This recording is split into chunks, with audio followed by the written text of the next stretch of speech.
Good morning students.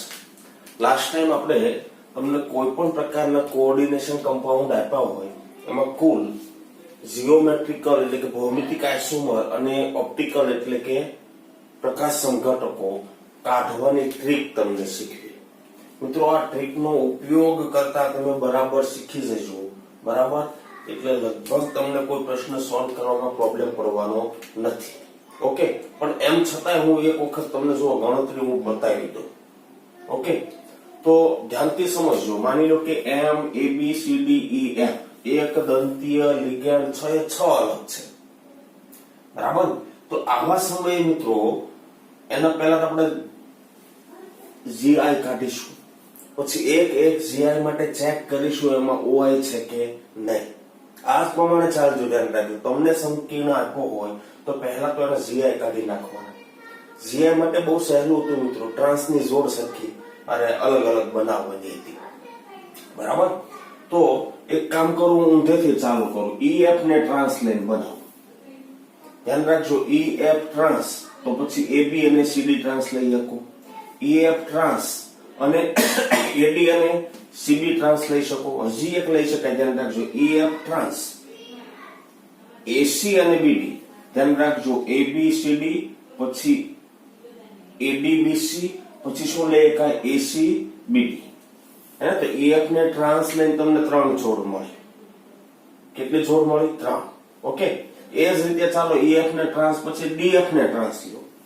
DF ને trans લો તો વધ્યા કોણ? તો કે એ બી અને સીઈ. આમાં લઈ શકો એઈ સીબી. આમાં લઈ શકો મિત્રો એસી અને બીઈ. ડીએફ ને ટ્રાન્સ એસીબીઈ. આમાં લઈ શકો. તો ડીએફ ટ્રાન્સ ને રેફરન્સ લઈને તમે 3 બનાવી શકો. હવે તમને આઈડિયા આવી ગયો છે કઈ રીતે બનાવું છું તે. બરાબર ને? એમ સીએફ ને ટ્રાન્સ લો તો એબી અને ડીઈ બચ્ચા, ક્રોસ કરો ચાલો તો શું થાય? એઈ અને પીડી. આમ લ્યો તો શું થાય? તો કે એડી અને બીઈ. આ પણ થાય. એટલે સીએફ ના ટ્રાન્સ લઈને 3 મળ્યા. એ જ રીતે બીએફ ટ્રાન્સ લ્યો.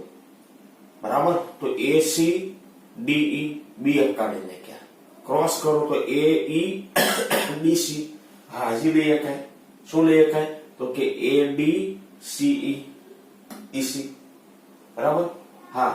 એક છેલ્લો ચાન્સ, એએફ ને ટ્રાન્સ લઈને, તો એના પાછા 3 તમને મળવાના. એએફ ને ટ્રાન્સ લઈને તો મિત્રો જીઆઈ ની શક્યતાઓ જો આમાં લગભગ એકોય પેર સરખી નહીં થાય. લગભગ એકોય પેર સરખી નહીં થાય. તો પહેલો જવાબ તો મને મળી ગયો. આના જીઆઈ મળે 15. આના જીઆઈ મળે 15. ઓકે, ટ્રાન્સ ની જોડ 3 બને છે એટલે આપણે ટ્રાન્સ ને લઈને જ વિચારીશું. 15 બનશે.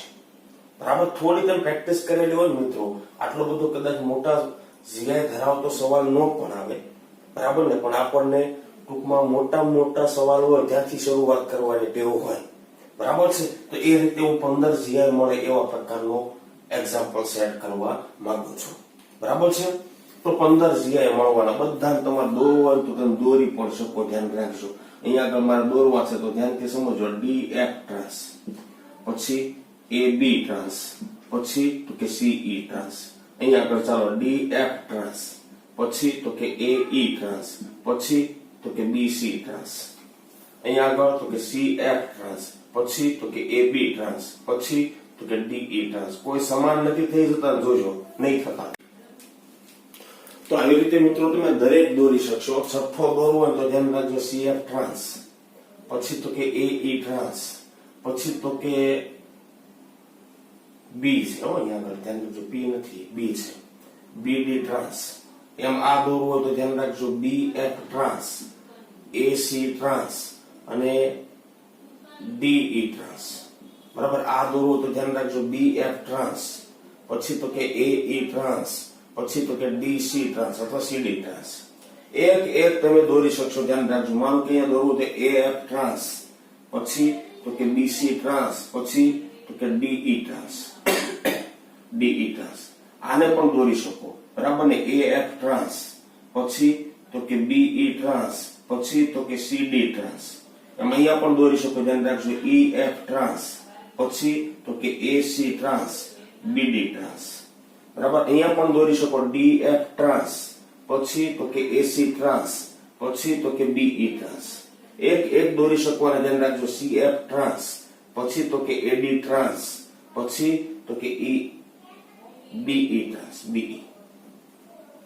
ઓકે, એક દોરી શકવાના મિત્રો BF ટ્રાન્સ, પછી તો કે AD ટ્રાન્સ, પછી તો કે EC ટ્રાન્સ. અહીંયા આગળ તો કે ધ્યાન રાખજો AF ટ્રાન્સ, નીચેનો પેલા દોરું છું AF ટ્રાન્સ, પછી તો કે BD ટ્રાન્સ, પછી તો કે CE ટ્રાન્સ. ચાલો, ભૌમિતિક સમઘટક તો 15 તમે દોરી નાખ્યા. આવી પેર બનાવી નાખો તોય વાંધો નહીં, કે દરેક વખતે દોરવાની જરૂર નથી, કેમ કે 6 લિગેન્ડ છે, 3 અક્ષ ઉપર જોડાયેલા હશે. પણ આમાંથી કેટલાને પ્રકાશ સમઘટકતા મળે, તો પહેલા તમે આમાં જુઓ પોઈન્ટ ઓફ સિમેટ્રી છે કે નહીં. પહેલો નિયમ શું હતો બોલો? 3 અક્ષ છે ટ્રાન્સના, એમાંથી એક પણ પેર સમાન થઈ તો ધ્યાન રાખજો પોઈન્ટ ઓફ સિમેટ્રી મળે, સોરી પ્લેન ઓફ સિમેટ્રી મળે. પ્લેન ઓફ સિમેટ્રી મળે તો અધ્યારોપિત થઈ જાય પ્રતિબિંબી ઉપર, તો પ્રકાશ સમઘટકતા ન મળે. ધ્યાન રાખજો EF AB CD plane of symmetry નથી, માટે ઓપ્ટિકલી એક્ટિવ. એટલે આનો જ એક બીજો પ્રતિબિંબી મળે, આમાં પણ તમે જોઈ શકો છો એક પણ જોડ સમાન નથી, બરાબર ને? અસમાન જોડ લો તો આ બાજુ અસમાન, આ બાજુ અસમાન, બરાબર ને? એટલે પોઈન્ટ ઓફ સિમેટ્રી નથી તો મિત્રો ઓપ્ટિકલી એક્ટિવ. આમાં પણ તમે જોઈ શકો છો પોઈન્ટ ઓફ સિમેટ્રી નથી, ઓપ્ટિકલી એક્ટિવ. 15 માં મિત્રો આ જ વસ્તુ થવાની, ધ્યાન રાખજો. પોઈન્ટ ઓફ સિમેટ્રી 15 માંથી એક પણ સમઘટક નથી ધરાવતા. પોઈન્ટ ઓફ સિમેટ્રી, બરાબર ને? એક પણ GI બંધારણ માં નથી માટે શું થયું બોલો? બધા જ GI એ ઓપ્ટિકલી એક્ટિવ છે. એટલે 15 ના બીજા પ્રતિબિંબી 15 મળે. એટલે ધ્યાન રાખજો OI મને કુલ કેટલા મળવાના? 30. કેટલા કુલ OI કેટલા કીધા? 30, બરાબર ને? એ 30 ની અંદર આ 15 દોર્યા એ પણ ગણાય જાય. 15 ના પ્રતિબિંબી દોરો, 15 ના પ્રતિબિંબી દોરો એ આવી જાય, બરાબર ને? કુલ સ્ટીરિયો આઇસોમર્સ કીધા હોય તો ધ્યાન રાખજો 15 ને 15 30 જ થવાના છે. ઓકે, કેમ કે 15 તો આ 30 ની અંદર 15 તો કોમન હશે, ધ્યાન રાખજો. GI માં 15 ગણાઈ ગયા. હવે 15 ના પ્રતિબિંબી તમને મળે. બધામાં આ જ વસ્તુ આવવાની છે. પોઈન્ટ ઓફ સિમેટ્રી નથી.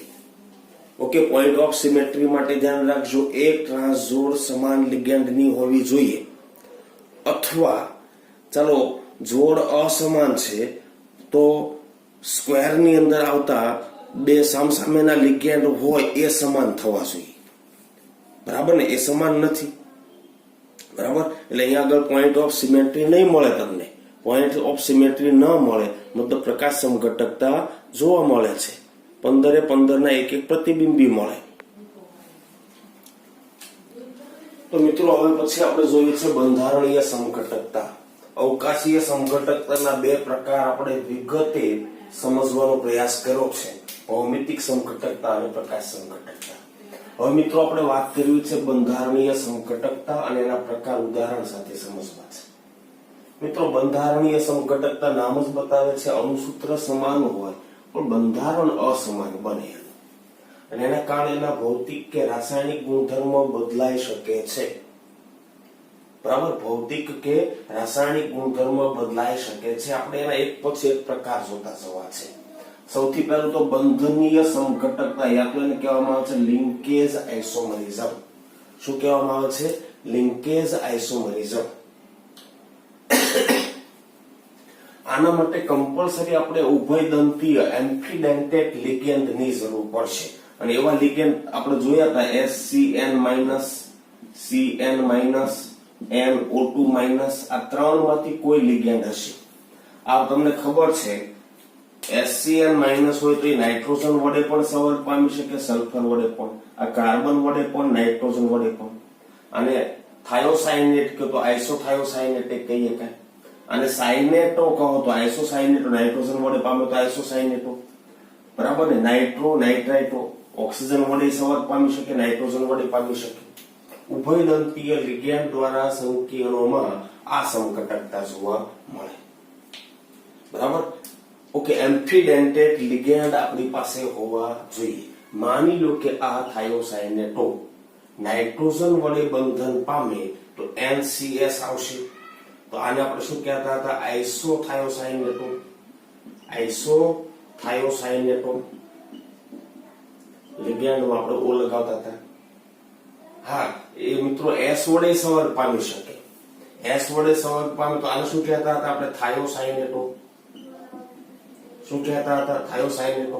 માની લો કે એક સંકીર્ણ બનાવ્યું CrH2O5SCl, તો હેક્ઝા એક્વા થાયોસાયનેટો ક્રોમિયમ ઓક્સિડેશન અંક માનો કે 3 છે સંકીર્ણ આયન, પણ એ નાઇટ્રોજન વડે તો અહીંયા શબ્દ હું શું વાપરીશ બોલો? પેન્ટા એક્વા આઇસોથાયોસાયનેટો. યાદ રાખજો, ક્રોમિયમ 3 સંકીર્ણ આયન. બરાબર છે? ઓકે, ખ્યાલ આવે છે? અહીંયા આગળ મેટલ સાથે ક્રોમિયમ આયન છે, મેટલ સાથે નાઇટ્રોજન સંવર્ગ પામશે, બંધન પામે, અને અહીંયા સલ્ફર. ચાલો આ જ રીતે એક બીજું એક્ઝામ્પલ લઈએ. NO2 એ નાઇટ્રોજન વડે પણ સંવર્ગ પામી શકે, ઓક્સિજન વડે પણ પામી શકે. નાઇટ્રોજન વડે પામે તો તમે એને નાઇટ્રો N કહો છો, નાઇટ્રાઇટો N, અને ઓક્સિજન વડે પામે તો નાઇટ્રાઇટો O. ખાલી એટલું નહીં ધ્યાન રાખજો, સંવર્ગ પામનાર પરમાણુ અહીંયા O છે, અહીંયા આગળ N છે. પેન્ટા એમાઇન તો કોમન છે. બરાબર ને? તો લિગેન્ડનું સંવર્ગ પામવાનું સ્થળ બદલાય ને એમ એની લિગેન્ડની પ્રબળતા બદલાઈ શકે. શું થાય? લિગેન્ડની પ્રબળતા બદલાઈ શકે, અને એના કારણે ધ્યાન રાખજો એનો રંગ પણ બદલાય છે. જો નાઇટ્રાઇટો O હતો તો લાલ રંગ, નાઇટ્રાઇટો N છે તો પીળો રંગ થઈ ગયો. બરાબર? એના ભૌતિક અને રાસાયણિક ગુણધર્મ બદલાઈ શકે છે, ધ્યાન રાખજો. ઓકે, ખ્યાલ આવે છે? આ પ્રકારની સમઘટકતા જોવા મળશે કે નહીં એ નક્કી કરવા માટે એ સંવર્ગ સ્પીસીઝમાં કોઈ ઉભયદંતીય લિગેન્ડ છે કે નહીં આ આપણે ચેક કરવું. જો એમાં ઉભયદંતીય લિગેન્ડની હાજરી હોય તો એ મિત્રો બંધનીય અથવા તો શું કહેશું લિંકેજ સમઘટકતા, લિંકેજ અલગ અલગ રીતે પામે છે, જોવા મળે. ઓકે, બીજા પ્રકારની મિત્રો સમઘટકતા આપણે શીખવાની છે સંવર્ગ સમઘટકતા. એને મિત્રો કોઓર્ડિનેશન આઇસોમરિઝમ કહેશું. શું કહેશું આપણે? કોઓર્ડિનેશન આઇસોમરિઝમ. ઓકે, એમાં હોય શું તો કે ધ્યાન રાખજો, બે જુદી જુદી ધાતુના એક ધન આયન અને બીજો ઋણ આયન સંવર્ગ સ્પીસીઝ હોય. કાઉન્ટર આયન ને ધ્યાન રાખજો, ધન આયન પણ સંવર્ગ સ્પીસીઝ હોય, ઋણ આયન પણ સંવર્ગ સ્પીસીઝ હોય. ફરી બોલું છું, બે અલગ અલગ ધાતુના બે સંવર્ગ સ્પીસીઝ હશે, એમાં એક ધન આયન સંવર્ગ સ્પીસીઝ હશે અને એક ઋણ આયન સંવર્ગ સ્પીસીઝ. બરાબર? એનાથી બનેલ સંકીર્ણ હોય. બરાબર? અને એમાં ધ્યાન રાખજો લિગેન્ડની આંતરિક ફેરબદલ કરવાની. એટલે એક સંવર્ગ સ્પીસીઝના લિગેન્ડ બીજામાં જવા દો, બીજાના હતા એ પહેલામાં જવા દો. બરાબર? આંતરિક ફેરબદલ કરવાથી જે તમને સમઘટકતા મળે આને શું કહેવાય? સંવર્ગ સમઘટકતા, કોઓર્ડિનેશન આઇસોમરિઝમ. દાખલા તરીકે ચાલો CONH36 છે તો કોબાલ્ટ નો +3 તો આ સંકીર્ણ નો +3. પછી છે CrCN6, એક CN નો -6, -1, 6 નો -6 એટલે આ સંકીર્ણ -3. હવે ધ્યાનથી સમજજો, અમાઇન પણ તટસ્થ એક દંતીય લિગેન્ડ, CN- ઋણ વિષભારિત એક દંતીય લિગેન્ડ. એક કામ કરો, આ CN- 6 એ 6 કોબાલ્ટ ને આપી દો તો +3 આયન છે, અહીંયા ક્રોમિયમ +3 આયન છે, એની સાથે 6 CN જોડાય તો એનો સંકીર્ણ તો -3 બની જાય. અને મિત્રો કોબાલ્ટ સાથેના 6 એમોનિયા હતા ક્રોમિયમ ને આપી દો તો ક્રોમિયમ +3 સાથે 6 એમાઇન લિગેન્ડ જોડાય તો સંકીર્ણ આયન પ્લસ આયન બની જાય. સમજો છો? તો તમે જોઈ શકો છો કોબાલ્ટના તટસ્થ લિગેન્ડ ક્રોમિયમ ને આપી દીધા એટલે કોબાલ્ટ નો ધન આયન હતો એનો ઋણ આયન બની ગયું, ક્રોમિયમ નો ઋણ આયન હતો એનો ધન આયન બની ગયું. બરાબર? તો બંનેની અંદર કોબાલ્ટ 1-1, ક્રોમિયમ 1-1, 6 એમોનિયા 6 સાઇનો 6 સાઇનો. સૂત્ર સમાન, બંધારણ બદલાય. બરાબર? હા, બે સંવર્ગ સ્પીસીઝ વચ્ચે લિગેન્ડની આંતરિક ફેરબદલ થાય છે એક સંવર્ગ સ્પીસીઝ થી બીજામાં. બરાબર. અને એટલા માટે આને આપણે કહીએ છીએ મિત્રો કોઓર્ડિનેશન આઇસોમરિઝમ. બરાબર. એના માટે ધ્યાન રાખજો, આવશ્યકતા શું? તો કે ધન આયન અને ઋણ આયન બંને સવર્ગ સ્પીસીઝ હોવા જોઈએ. બરાબર. ખ્યાલ આવે છે? ધન આયન અને ઋણ આયન બંને શું હોવા જોઈએ? સવર્ગ સ્પીસીઝ હોવા જોઈએ. અને સવર્ગ સ્પીસીઝની વચ્ચે લિગેન્ડની એક્સચેન્જ કરવાની છે, ફેરબદલ કરવાની છે. ક્લિયર મિત્રો? આટલું. આગળ વધીએ. ચાલો.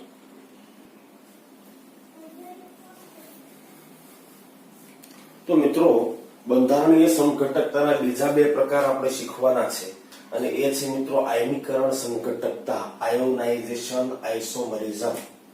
ઓકે. તો જ્યારે મિત્રો સંકીર્ણ ક્ષારમાં પ્રતિ આયન હોય, બરાબર, પ્રતિ આયન હોય એ અહીંયા આગળ બીઆર એક લેવાનો, બીઆર અને ઓકે. પ્રતિ આયન હોય એ પોતે જ મિત્રો એક સક્ષમ લિગેન્ડ તરીકે વર્તી શકે એમ હોય. પ્રતિ આયન એટલે સમજાય ને, આપણા સ્ક્વેર બ્રેકેટની બહાર રહેલો ઋણ આયન પ્રતિ આયન તરીકે વર્તી શકે.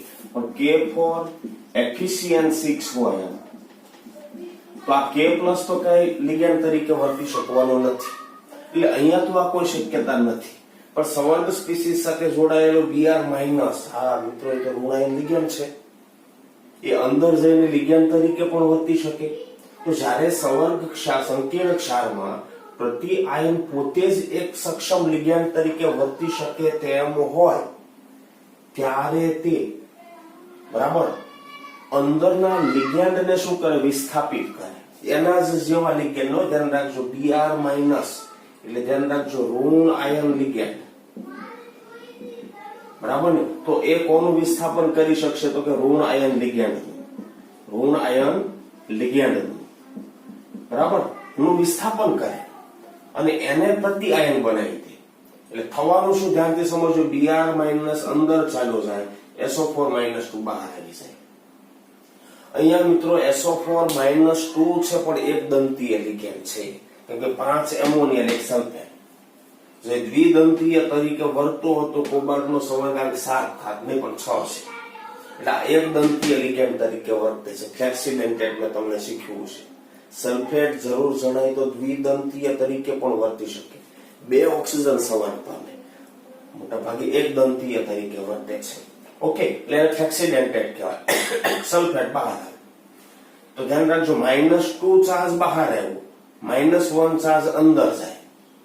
એટલે મતલબ સમજ્યા? અહીંયા આગળ +1 ચાર્જ એક એકમ વધી ગયું. કઈ વાંધો? રહેવાનું બેલેન્સ જ થઈ, બીજભાર બેલેન્સ જ રહેવાનું. બરાબર ને? કદાચ આ +1 આયન હતું તો આ +2 આયન બની ગયું સવર્ગ સ્પીસીઝ. થયું શું? તો કે ધ્યાન રાખજો, લિગેન્ડને વિસ્થાપિત કરીને એને પ્રતિ આયન બનાવી દીધો. વિસ્થાપિત કરે અને એને પ્રતિ આયન બનાવી દે ત્યારે મિત્રો આયનીકરણ સમઘટકતા મળે. શું મળે? આયનીકરણ સમઘટકતા મળે. આની જો મેઇન ખાસિયત જોઈએ તો ધ્યાન રાખજો, આ સવર્ગ સ્પીસીઝને પાણીમાં ઓગાળો, આયનો કયા છૂટા પડે? બોલો. સવર્ગ +1, સવર્ગ છે +1 આયન અને બીઆર માઇનસ આયન. આમાં તો કે સવર્ગ +2 ને SO4-2 આયન. આમાં AgNO3 નાખું તો AgBr ના આછા પીળા અવક્ષેપ આપે, આમાં AgNO3 નાખું તો નહીં આપે. Br માઇનસ ની ટેસ્ટ આ આપશે, આ નહીં આપે, કેમ કે Br અંદર ચાલી ગયો. અંદરનો Br માઇનસ તો છૂટો પડવાનો નથી. હા, પણ આ ધ્યાન રાખજો, બેરિયમ સલ્ફેટના સફેદ અવક્ષેપ આપે, બેરિયમ નાઇટ્રેટ સાથે પ્રક્રિયા કરો તો આ બેરિયમ નાઇટ્રેટ સાથે સફેદ અવક્ષેપ આપે, આ AgNO3 સાથે સફેદ અવક્ષેપ આપે, કેમ કે આમાં કાઉન્ટર આયન Br માઇનસ છે, આમાં કાઉન્ટર આયન SO4-2 આયન છે. બરાબર? એટલે સવાલો બનાવે ત્યારે ધ્યાન રાખજો આમ કે સમજો છો, આ સવર્ગ સ્પીસીઝ છે, આની AgNO3 ના દ્રાવણ સાથે આછા પીળા રંગના અવક્ષેપ આપે છે, બેરિયમ નાઇટ્રેટ સાથે સફેદ અવક્ષેપ આપે છે. એનો મતલબ એ થયો કે આમાં સલ્ફેટ આયન છૂટો પડે છે, આમાં Br માઇનસ છૂટો પડે છે. આયનીકરણ સમઘટકતા. બરાબર? સંકીર્ણ ક્ષારના ઘટકો સમાન હોય, cobalt 1-1, ammonia 5-5, sulphate 1-1, Br minus 1-1, પણ આયનીકરણથી આયનો જુદા જુદા આયનો છૂટા પડે તો આને આયનીકરણ સમઘટકતા કહેશું. બીજું છે મિત્રો જલ યોજન સમઘટકતા અથવા તો એને કહેવામાં આવે છે દ્રાવક મિશ્રણ સમઘટકતા. એનું બીજું નામ શું છે? દ્રાવક મિશ્રણ સમઘટકતા. મિત્રો આ સમઘટકતા આયનીકરણ સમઘટકતા જેવી જ છે. અહીંયા આગળ ધ્યાન રાખજો, આયનો જુદા જુદા છૂટા પડતા હતા. અહીંયા આગળ પણ કંઈક એવું જ છે, જુદું કંઈક અલગ પડવાનું છે. આયનીકરણ સમઘટકતા જેવી જ છે, પણ ધ્યાન રાખજો સ્ફટિક લેટિસમાં દ્રાવકના અણુ બે રીતે જોડાઈ શકશે. એક સીધા જ ધાતુ આયન સાથે બંધિત થાય અને સંવર્ગ પામે. ધ્યાન રાખજો, દ્રાવક તરીકે માનો કે પાણી હોય તો પાણીના અણુ સીધા ધાતુ આયન સાથે સંવર્ગ પામે, સંવર્ગ સ્પીસીસમાં હોય. અથવા માત્ર મુક્ત દ્રાવક અણુ તરીકે એટલે કે સ્ફટિક જળ સ્વરૂપે હોય.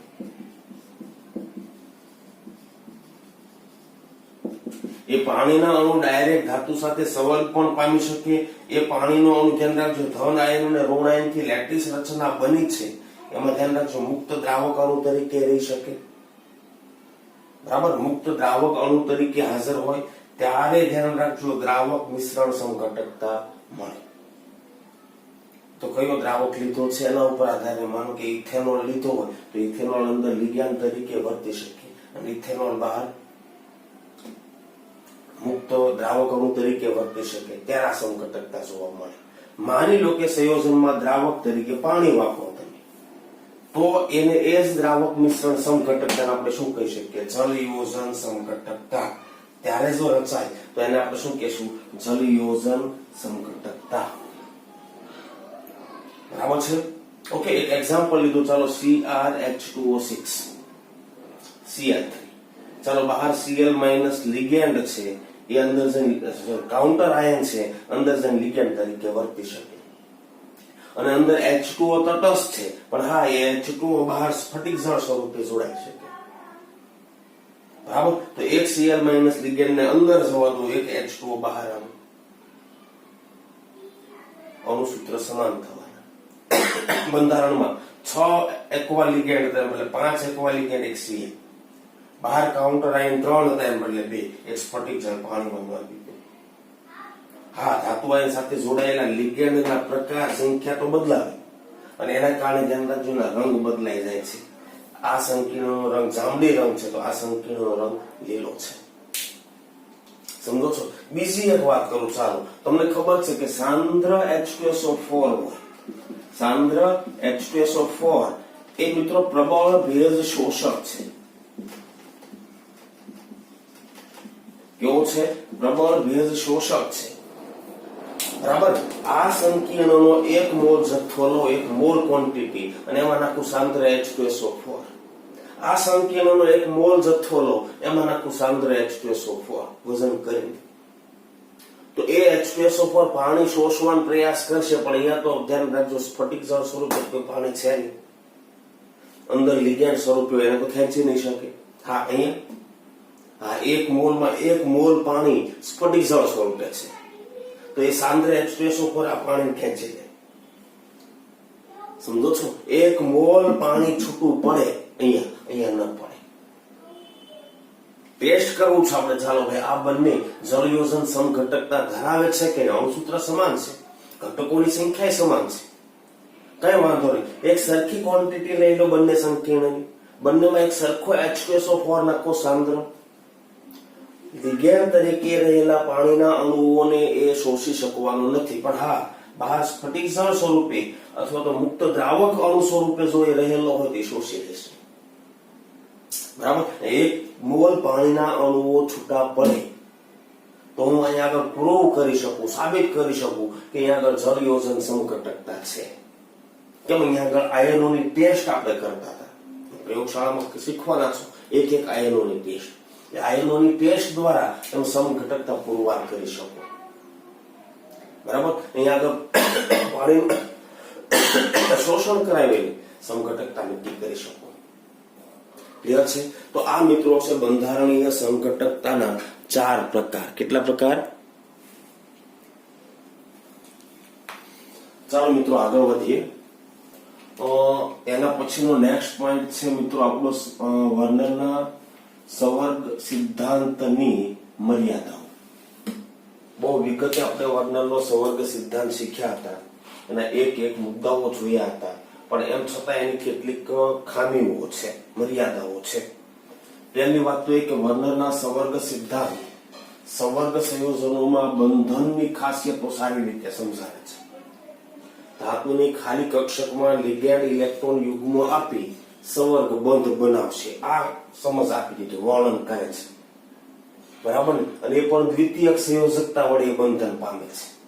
બરાબર? તેમ છતાં એની કેટલી આ સિદ્ધાંત છે, તેમ છતાં તેની એટલે સંવર્ગ સંયોજનોની, બરાબર ને, કેટલીક બાબતો સમજાવી શકાતી નથી. સંવર્ગ સંયોજનોની કેટલીક બાબતો વર્નર સિદ્ધાંત વડે સમજાવી શકાતી નથી. પહેલું, કેટલાક તત્વો સંવર્ગ સંયોજનો બનાવવાની લાક્ષણિકતા કેટલાક તત્વો જ ધરાવે, શા માટે બીજા નહીં? દાખલા તરીકે ચાલો સંક્રાંતિ ધાતુઓ છે એ સંવર્ગ સંયોજનો બનાવવા સક્ષમ છે, તો પહેલા સમૂહની ધાતુઓ એ હોવી જોઈએ કે નહીં? પી વિભાગના તત્વો, શા માટે ડી અને એફ વિભાગના તત્વો અથવા તો સંક્રાંતિ ધાતુ તત્વો જ વધુ સંવર્ગ સંયોજનો બનાવવાની લાક્ષણિકતા ધરાવે? આની સમજૂતી નથી આપી શકાય. ઓકે. બીજું શું? તો કે સંવર્ગ સંયોજનોમાં બંધન શા માટે દિશાકીય હોય? શા માટે ધાતુ આયન સાથે લિગેન્ડ જોડાય અને ચોક્કસ ભૌમિતિક રચના જ બનાવશે? સમચતુષ્ફલકીય, સમતલીય સમચોરસ, અષ્ટફલકીય, ત્રિકોણીય. શા માટે વિવિધ દિશાઓથી જ લિગેન્ડ ગોઠવાય છે, ગમે ત્યાંથી નહીં? આની સમજૂતી વર્નરના સિદ્ધાંતમાં વર્નરે એટલું કીધું કે ધાતુની ખાલી કક્ષકોમાં લિગેન્ડ યુગ્મ દાખલ કરી સંવર્ગ બંધથી જોડાય છે, એ એની દ્વિતીયક સંયોજકતા છે, આપી શકાય નથી. સમજો છો? એટલે વર્નરનો સિદ્ધાંત થોડી એક્સપ્લેનેશનમાં પાછો પડ્યો છે. બરાબર ને? બીજી એક વાત, સંવર્ગ સંયોજનો શા માટે ચોક્કસ ચુંબકીય ગુણ ધરાવે છે? કેટલાક અનુચુંબકીય, પ્રતિચુંબકીય, કેટલાક વધુ પડતા અનુચુંબકીય, કેટલાક ઓછા અનુચુંબકીય. પ્રકાશીય ગુણ, દાખલા તરીકે રંગ. જાણો, સંવર્ગ સંયોજનો એના રંગો માટે જાણીતા છે. રંગબેરંગી સંવર્ગ સંયોજનો મળે. શા માટે વિવિધ પ્રકારના રંગ મળે છે? બીજા સાદા સંયોજનો કરતા આમાં શા માટે રંગની વિવિધતા આપેલી છે? કોઈ સમજૂતી નથી. ઓકે. તો વર્નરના સંવર્ગ સિદ્ધાંતની આ મર્યાદાઓ દૂર કરવા માટે કેટલાક નવા અભિગમ અસ્તિત્વમાં આવ્યા, કેટલાક નવી થિયરીઓ અસ્તિત્વમાં આવી. એમાં એક થિયરી છે સંયોજકતા બંધનવાદ, વેલેન્સ બોન્ડ થિયરી, વીપીટી. રાસાયણિક બંધનમાં તમે શીખી ગયા છો. બીજી એક થિયરી સંવર્ગ સંયોજનો માટે વર્નરના સિદ્ધાંતની મર્યાદા દૂર કરવા માટે સ્ફટિક ક્ષેત્રવાદ, ક્રિસ્ટલ ફિલ્ડ થિયરી. શીખવાના છીએ આપણે વિગતે. ક્રિસ્ટલ ફિલ્ડ થિયરી અસ્તિત્વમાં આવી. ઓકે. એના પછી એક ત્રીજી થિયરી આવી, લિગેન્ડ ફિલ્ડ થિયરી. લિગેન્ડ ક્ષેત્ર સિદ્ધાંત. જો કે સીએફટી ઇલેક્ટ્રોન બહુ ઝાઝો ફેર નથી, એટલે આપણે આ નહીં ભણીએ, આ બે ભણવાના છીએ. ઓકે. અને એના પછી આણ્વીય કક્ષકવાદ, મોલેક્યુલર ઓર્બિટલ થિયરી, આ શીખવાના આપણે. આણ્વીય કક્ષકવાદ. જો કે એની બહુ ઓછી માહિતી છે, મેન આપણે બે શીખવાના. બરાબર? આણ્વીય કક્ષકવાદનો ઉપયોગ કરશું ધાતુ કાર્બોનિલમાં. આમ તો વિગતે ભણવાની તો ન કહેવાય, બરાબર ને? ઉપયોગ એમ ખાલી કરીએ છીએ આપણે, વિગતે તો ન કહેવાય. બરાબર છે? મેન આપણે બે શીખવાના છીએ. કોના માટે? તો કે સંવર્ગ સંયોજનોમાં વધુ સમજૂતી મેળવવા માટે, અથવા તો વર્નના સિદ્ધાંતની ખામીઓ દૂર કરવા માટે. પહેલી ખામી શું? તો કે બહુ સીધી વાત, સંવર્ગ સંયોજનો સંક્રાંતિ તત્વોની સ્પેશિયાલિટી શા માટે? દિશા કેમ?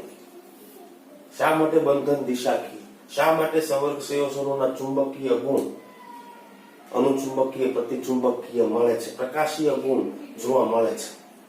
આની સમજૂતી વર્નરનો સિદ્ધાંત આપી શકતો હતો નહીં. એની કેટલીક ખામીઓ હતી, મર્યાદાઓ હતી, અને મર્યાદાઓ દૂર કરવા માટે આપણે 1 by 1 થિયરી શીખવાના છે.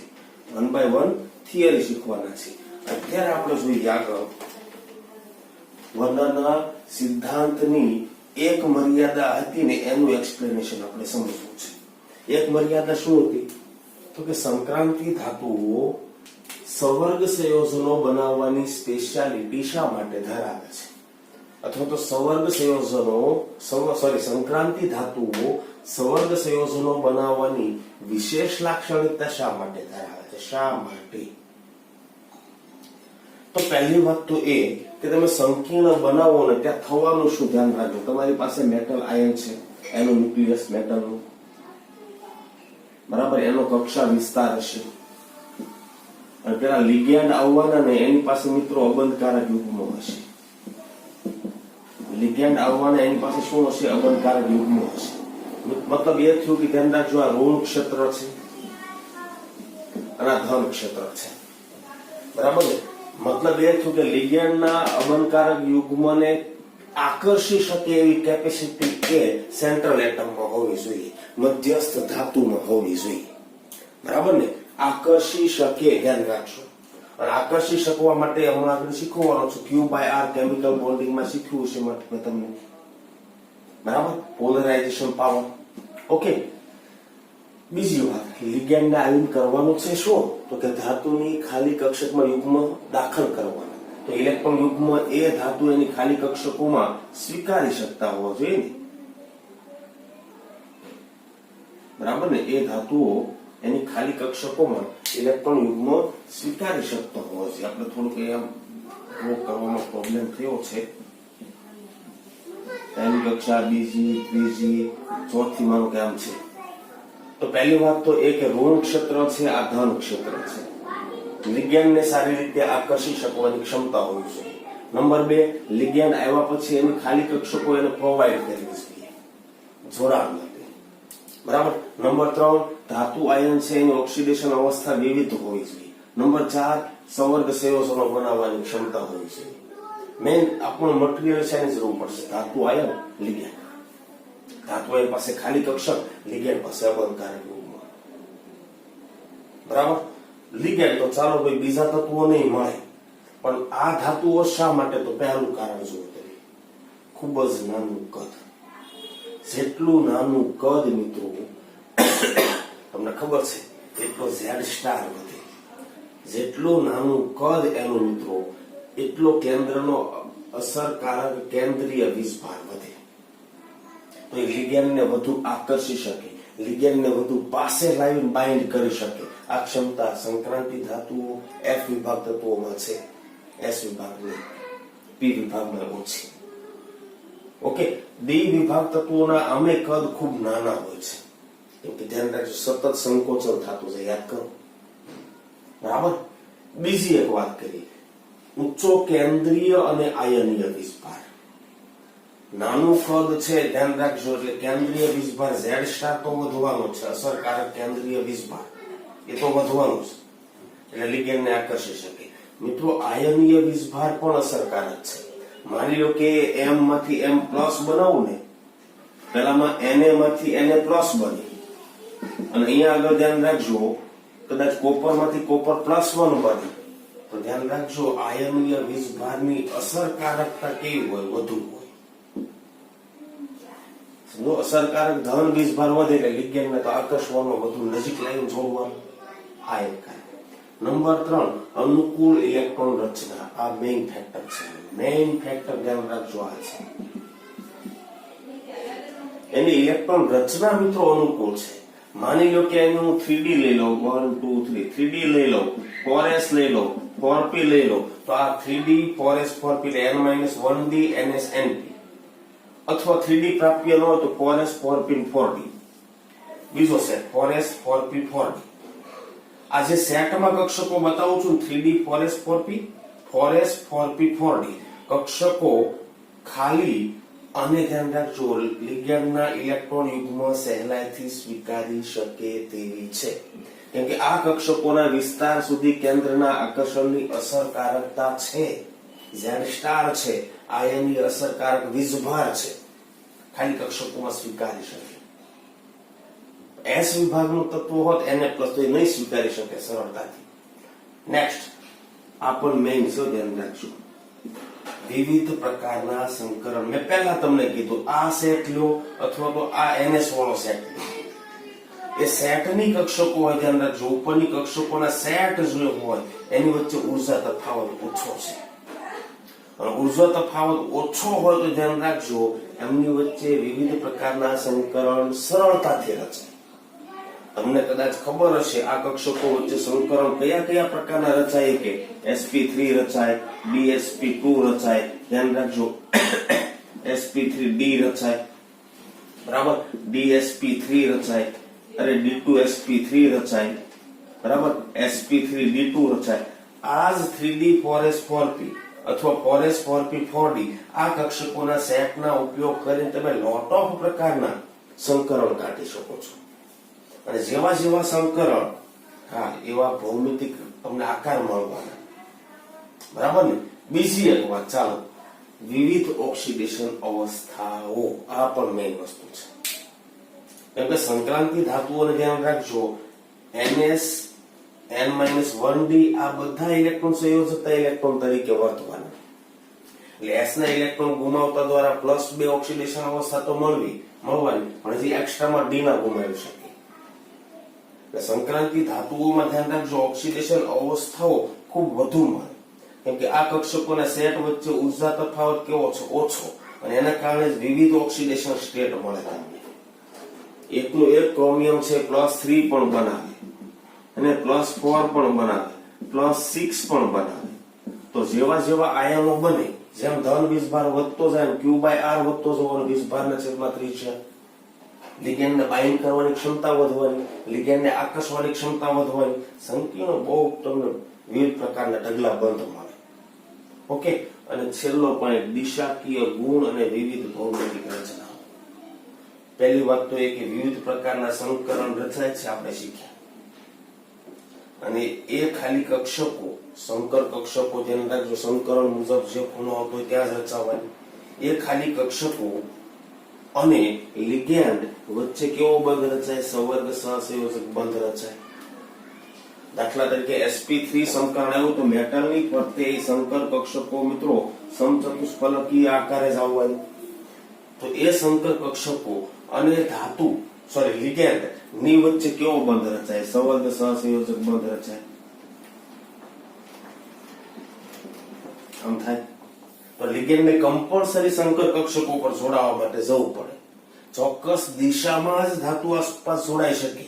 જ્યાં સંકરણ થતું હોય ને મિત્રો ત્યાં દિશાકીય ગુણ હોય જ. જ્યાં સહસંયોજક બંધ રચાતો હોય ને ત્યાં મિત્રો દિશાકીય ગુણ હોય જ.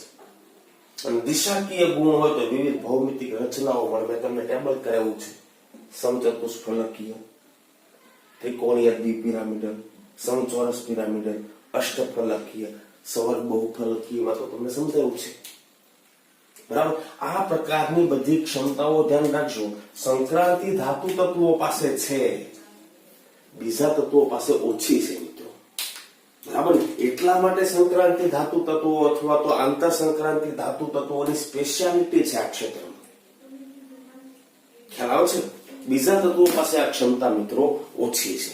મિત્રો અહીંયા આગળ આપણે હવે અટકીએ છીએ. મળીએ ફરી પાછા નેક્સ્ટ લેક્ચરમાં.